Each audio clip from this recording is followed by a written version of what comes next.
Welcome to another weekend here on the platform. My name is Sam Omashe.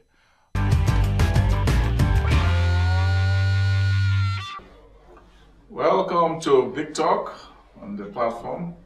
My guest today is no other than the Governor of Plateau State, the Right Honorable Simon Bako Lalong. You're welcome to the show, sir. Thank you very much. You just did your inauguration. You are back in the saddle for the second time. Yes. Well, it must be very fine, but it was actually a tough fight. Yes. Take us through it. Well, usually in Plateau State, I think the governors from 1999, what I've seen. Governor, I was speaker when we came in 1999. When we did the first 4 years, we are going back to the second year. It was not easy for Governor Dare to come back again. I think, sometimes you see a lot of betrayals. Sometimes you see people, jealousy, some people opting for a different choice. And then with all those things, we had that difficulty. And then we scaled through, seriously scaled through, narrowly. And then we came on, after we left office, Governor Jan came through.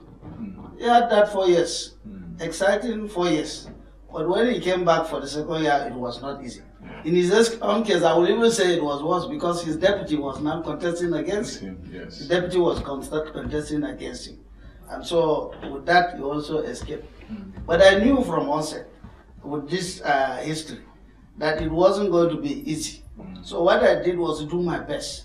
I knew it was to reduce the stress, and what I did was to hold on, especially to the civil service, payment of salaries, infrastructure, traditional institutions, all those three things I put up together. And so that was why you saw a lot of things. They brought in a lot of things against me, but each time they will change. They started from ethnic differences and tension, crisis. From crisis, we need all of them in the board. And then they went to the issue of, again, religious matters. It didn't work. And the last one was denomination. There was denomination. Yeah. So all the factors were all exhausted against me. But at the end of the day, I said, no, if it is these Plateau people, they will do it like that. But at the end of the day, they will make me to escape if they know that I have done very well for them. And so I was very excited because it's not, you enjoy a contest when it is very tough. But when it's very easy, you wouldn't enjoy it. But today I'm enjoying that contest because it was very tough. It was really tough, but many people thought that it was going to be even tougher for you because of the very dramatic episodes of tension between ethnic groups and headsmen crisis with the civilians and so on and so forth. Yes. And it seemed at a point that the template you set for peace that worked for over 2 years, yes. And everybody seemed that Plateau was an island of silence where the neighbors were burning, and suddenly it looked like the template blew in your face. What happened? Well, I will say it was political, and I still say it today. That is political. You now see the political dimension of crisis. Because some of the crises are natural, but some of them are political. Because after putting that template, after putting it in at the Executive Council and passing it, then suddenly politicians started coming again in different ways. You remember it was the issue of farmer settlement. It started with the issue of ranching. When I was bringing ranching, they said no, it was not ranching, it was open grazing. Or open grazing. And that was led by the former governor. So you can see when I say political, I have exhibit and have my proof. He started the issue. He said I was bringing open grazing. Until I brought a document that he did, and it was approved by the ESCO for open grazing in Plateau State and budget. He kept quiet. That was when he now kept quiet. So if it was open grazing, he was the one who initiated it. Then why are you unveiling something you buried? I knew those things, but I didn't want to open it. I said, no, let's go on ranching, which is the best alternative that will solve the farmers' headsmen crisis.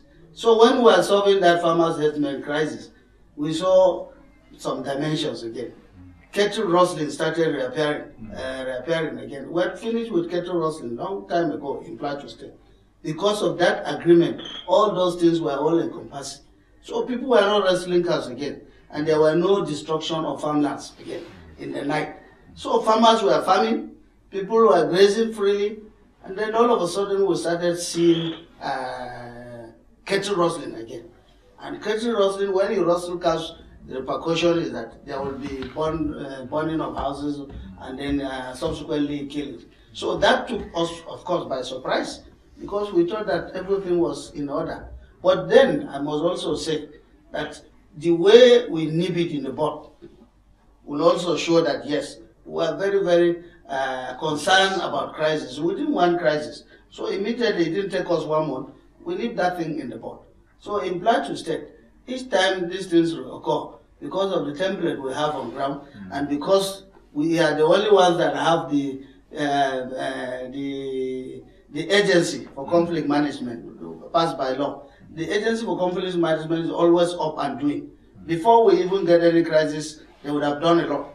And when there is crisis, they bring the template, and then we nip the crisis. We just quickly nip the crisis in the bud. So as far as we are concerned, security, peace and security is our #1 policy thrust. And that is why no matter what you do in Plateau, you will not have a protracted crisis in Plateau State again. Once we have it, we are not saying, even big countries, even America, they won't say that crisis is over. crisis is over. In the country, the crisis is not over. There was a recent one too in Jos. Yes, but that was a recent one. That is what I say, political. And you see, we are all in the church. After celebrating the preparation for inauguration on Friday in the mosque, and the whole people were there praying for Plateau State, we now came on Sunday to pray. All of us were in the church. When we suddenly realized before we left the church that somebody was killed in the night, nobody knew how he was killed, and then they took it and threw it by the roadside. Yeah. And then people came out from the church and saw that he was a Christian. And the conclusion was that Muslims killed him. Muslims killed him. And they started present. So that is what I call political motives. But again, I must thank God that we were able to nip that in the bud. Before the thing escalated, the security were... How do you go to get to a situation where you could see somebody who died and you won't identify by saying he's a Christian, he's a Muslim or anything, and just say somebody died and let us investigate, rather than people just say, okay, if he's dead, let us look. Is he a Muslim or is he a Christian? I think that is a result of the mistrust of the past. And you know, before I came into office, there were even no-go areas. There were even no-go areas. You dare not go there. If they see a vehicle, they look at the plate number. Where are you coming from? If you are from the south, they know that it's a Christian. So what is bringing him to this area? And then they look at your outfit. You come to a Christian area, they will say, no, this is a Hausa man. And then they start suspecting you. But for a very long time, we've put down those suspicions now. No, I understand it's still there. It's still there. No, it's not there. It's not very, very much there. Because today, if you go, because that's why we put in lights everywhere. Yeah. For people to do business, to interact and do their business, even in the night, to do business. They are there, but not the way we knew them before.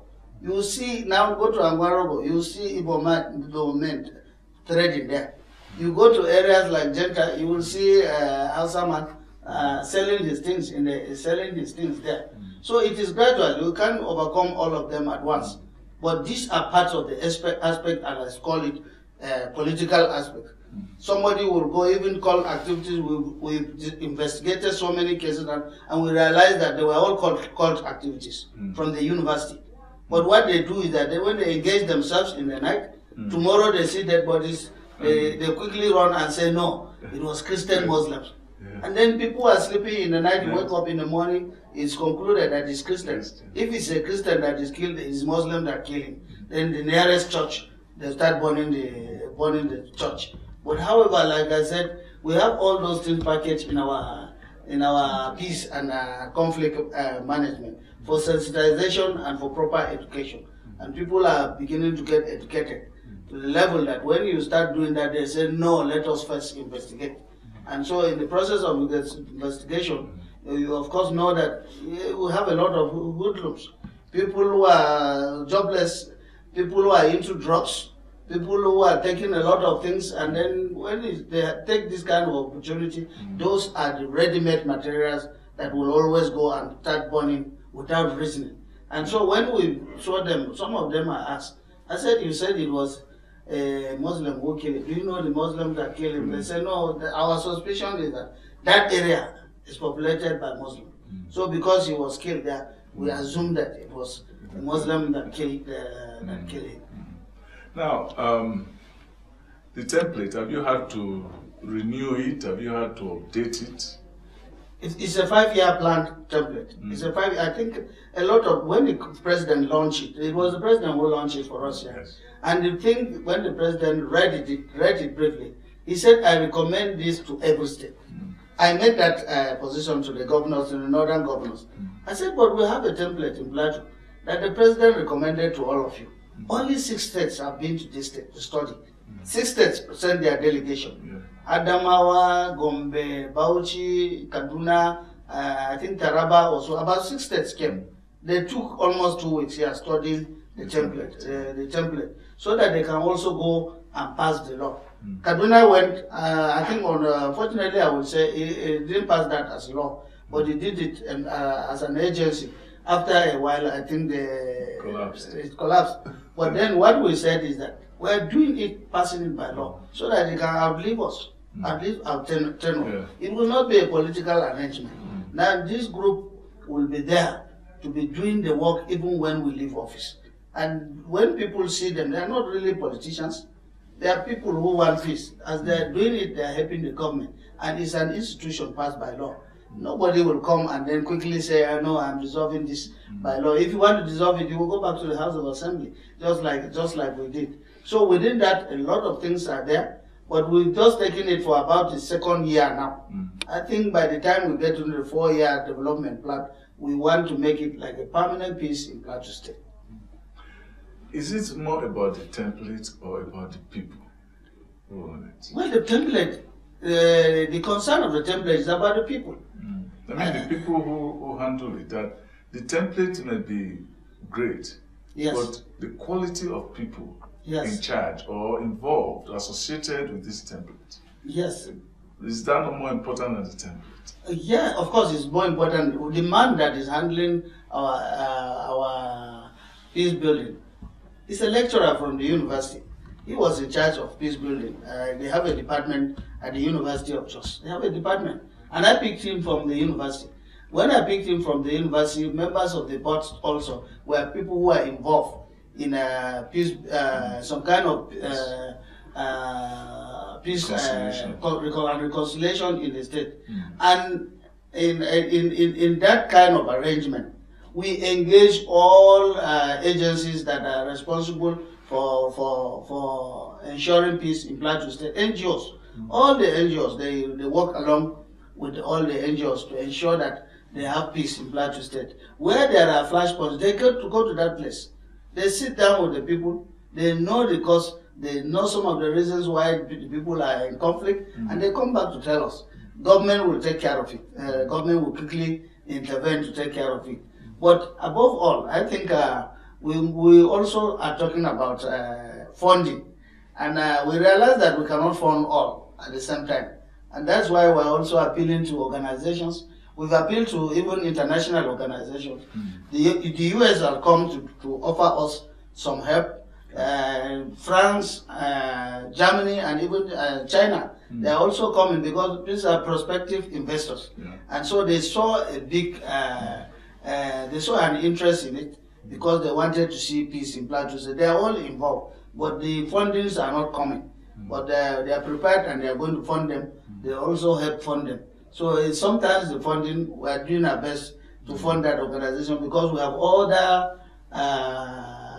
other competing demands in the state. And so when we do that, we say we cannot all take funds to go and start funding them. But recently, we are doing our best. Now, there are 2 other things I want you to answer before we go into your new responsibility in the North. One of them is the issue of the traditional authorities that you try to dabble in. Yes. Take us through it. Some people have criticized you for it. Well, people will criticize me. But you know, here especially, I look at it from the minority aspect. When they say we're minorities, when you see an environment like ours, especially within the North Central Zone, people value traditional upliftment. People value traditional institutions. I had a pressure because I was the one who was speaker. When we initiated, I was even chairman of committee on local government and chieftaincy affairs at one time that initiated the process for the upliftment of traditional institutions.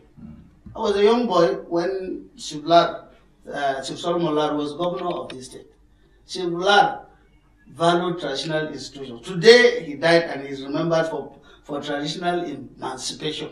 We call him emancipator, and people worship him to death because of political and traditional emancipation. By traditional emancipation, he created a lot of chiefdoms. He created, uplifted, that was Nasarawa. The what you see in Nasarawa and Plateau today are all product of the emancipation. Before him, I've read memos about how our first governor, late J. Gomo, was passionate about traditional institutions. And so we sat down and we said, look, some of these peace that we're talking about, some of this conflict that we're talking about in the state is about traditional institutions, traditional upliftment. Some people sit down and believe that they have majority, so they will continue to oppress the minority. Once you continue to oppress the minority, I'm from a majority tribe in the state. Ordinarily, people would have said, no, why is he doing that since you are in the majority?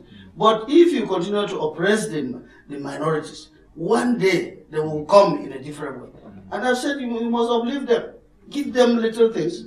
I saw it in Kaduna when McCarthy came and uplifted traditional institutions when the people were fighting here. When he did that, there was peace in that place. So we have no reason to say we are crying as minorities, and yet at the same time we are oppressing minorities in our state. So is that different from what happened in Kano and Oyo State? I won't answer for the Kano governor, but I know that in Plateau State, this is not the first time we are doing it, and we saw the joy each time it was done. Each time it was done. You remember I created it when there was crisis. When we created the institution, everything changed from crisis to issue of institution. People were celebrating everywhere. So when we did that, this was a long-time thing. Institutions that were already created. When the last administration came, the administration of Jam came, they dissolved them. And immediately they dissolved them, they saw the impact. They saw it in Plateau. They saw the level of hatred. That people were anxiously waiting to get their staff of office, and then you came and say you dissolved them. Perhaps, maybe those were part of the reasons that they refused to vote for his candidate, and they voted for me. Since I was an architect to the creation of the last chiefdoms, I said, look, I will revisit them. And I revisited them. What we did was that, in accordance with the law, we asked every community to write. And when they wrote, demanding for it, some were demanding for restoration of what was dissolved. And many of them were asking for new ones. So we now send them to the Traditional Council, set up a committee, and we ask them to move around all the states. When they moved around all the states, they collected memos from the communities. At the end of the day, made recommendations. And those recommendations was with the knowledge of the Traditional Council. Now the Traditional Council was to make input to finally give us recommendation as what they thought was good in each of the local governments. And all of them did that. They made representation to us. And I made the creation. So what is the hullabaloo about the Traditional Council at this stage? Now some people are living in fear. I must say that because they come to me. They say, no, because we didn't vote for you, so we're afraid. You will remove us. We didn't vote for you because they're afraid you will not give us the staff of office again. I said, no. I said, no. I said I didn't do that on the basis of political patronage. I said what I was doing was trying to uplift our people. Whether you voted for me or you didn't vote for me, God has made me the governor of the state. But majority of people are happy about it. So even if your conscience is that way, please forget about it. I said, our government, no victor and no vanquish, but allow me to uplift those who are oppressed. And we did that. And so all these things that I said is not like that. For me, I've gone to the level to tell them that, yes, these things were created. What were your reasons for dissolving them in the first place? Because you thought they were popular by the past administration. You wanted to discredit the past administration. And I was part of that administration. And I thought it was fine. Today, all the people that are waiting, they are waiting for the staff of office. To a point, when I started giving staff of office, all local governments were prepared. Then all of a sudden, elections came in. And I suspended it. So let's finish the election to continue. This is the time I'm about continuing, and people are writing petitions. People are going to court to say they will stop me from the exercise that I already concluded. The exercise that I only concluded. Yeah. Mine is just to give a staff of office, which is all, to me, is just ceremonial. To give them staff of office. I had already written letters to them approving whatever they are doing. So between that and this time, ours is not because of that. If they are doing it in Kano for a different reason, I won't know. If it is done in Oyo for a different reason, I don't know. But if you put the people of Plateau State today, even at the rally, call them to a stadium and ask them, do they, what will be their impression about the chiefdoms and creation? I'm telling you, you have an overwhelming applause. Those who are against it will not even move there. Okay, now, before the election, there was this fear that the arrangement between the two dominant Christian groups was going to be shattered, between the Cocking and the Catholic. Yes. You're a Catholic and your deputy is Cocking. Yes. And your predecessors had Cocking Catholic, Cocking Catholic. Yes. And why would that kind of arrangement be threatened? Well, I think I still say politics in politics. Once you see sometimes conflict, you see it's politicians that bring those conflicts. There were so many things that were brought against me. When I contested in 2014, the former governor himself and some people said I was not even an indigene of Plateau. They said by my tribe, by my history, I am Juku. So by our people, Shednam people, they say we are Jukun. And Jukun are predominantly in Taraba State. Yes. So they are not supposed to be here. They say I'm Jukun. I accepted, yes. I went to Taraba and Taraba were welcoming me. They say, oh, this is another Jukun song. Another Jukun song. They had forgotten that this place was Benue Plateau. General Chiwa Danjuma is Jukun. Is Jukun. But he's from Taraba State. They developed and created Benue Plateau State. I made the headquarters here in Jos. Yes, for my history, everybody in Plateau State comes from somewhere. Some of them from Chad, some of them from Borno. I'm even happy that they say my own name, Juku, from Taraba. But Taraba is in Nigeria. Some people are from Chad. So let them go back to Chad. Let them go back to Chad or Cameroon. But those were things that politicians were bringing. Now they said I was from that place. But people still voted for me. That Juku, that Plateau Juku. That they thought that you were. So I won the election. Now when we came back to this election, they started with the issue of crisis. We were able to nip the crisis in the bud. Then they went for issue of that I was going to create emirate, create this, and I know the process of creating emirate. You can't create emirate when there is no request from traditional council.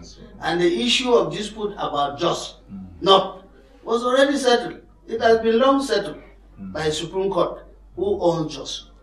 But some people denied those people from enjoying the fruit of that judgment. And so what I did was to take back this Supreme Court judgment. And I said, yes, if the Supreme Court said, Anabuta owns Jos. The traditional institution has been like that since. And the dispute has always been who owns Jos. The Broms were claiming it, the Jarawa were claiming it, Anabuta were claiming it, the Hausas were claiming it. And I used the Supreme Court judgment. I wanted to be very clear. I said, Anabuta, from Supreme Court said you own Jos. So let me uplift the transitional stool today to confirm that you own the Jos.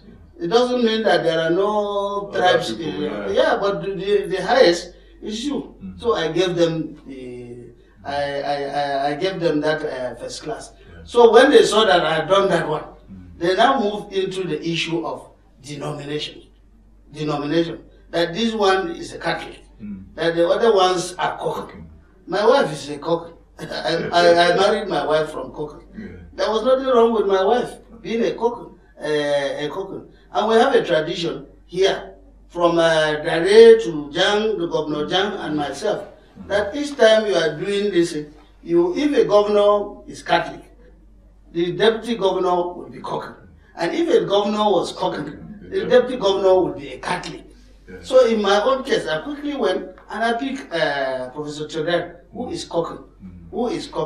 But on their side, they even left completely, trying to bring in religious completely religious Kokan agenda. Now to make it look that it was going to be a contest between Kokan and Catholic. Well, thank you for watching the program. Today you can catch up with me and my published column on www.samomasheye.com. Also follow me on Twitter. My handle is @SamOmasheye. And until next time, be good.